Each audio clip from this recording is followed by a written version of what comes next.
His body language, how he was acting, wasn't normal. Witness after witness taking the stand as a judge decides whether the Mid-Michigan police officer accused of strangling an 8-month pregnant woman will head to trial. Ken Bluew was in the courtroom as prosecutors laid out their case. They are claiming that he killed 32-year-old Jenny Webb near a police shooting range while on duty back in August.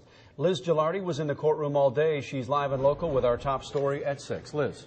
Sam and Carrie, this case did not start as a homicide investigation. There might have been some suspicions, but that really didn't happen until after Jenny Webb's body and car were already removed from the crime scene. And that's when police started realizing what was going on. That didn't happen until detectives went to Webb's parents. They told her mom and dad she killed herself, and they dropped a bombshell on police. They said Ken Bluew was the father. What did you think then? I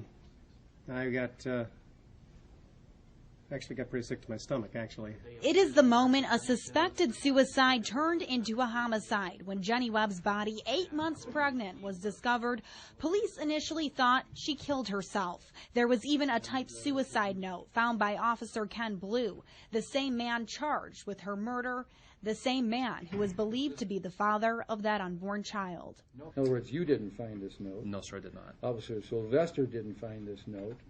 No, sir. Who found the note? Officer Bluew. Bluew was at the crime scene that night. Earlier in the evening, Central Dispatch spent at least 7 minutes trying to radio him.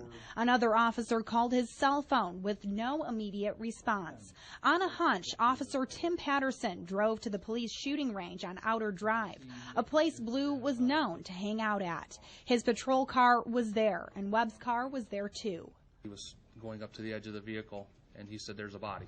Bluew went about his work, taking pictures of the crime scene. Then he pulled out Webb's driver's license. He turned around, faced the other direction, had his hands on his knees, bent over, and it looked like he was going to throw up, and he said, "I know this girl."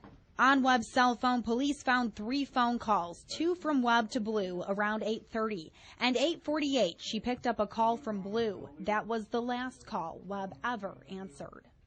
He called and said that they had just found her phone and that they had found Officer Bluew's name and phone number in it. And Officer Patterson said he was nervous. The last person to take the stand today was a woman from Michigan State Police. She testified about DNA evidence, and that is going to be extremely important in this case because the defense attorney is already hinting at the fact that this crime scene could have been contaminated because at first it was not treated as a homicide, meaning that, the car was moved, the body was moved, and that's where he's saying this contamination could come in. And of course, the prosecution is going to try and refute that. Reporting live and local in the Continuous News Center, Liz Gilardi, WNEM, TV5. Count on TV5 for continuing coverage of the Kenneth Bluew trial on air and online anytime.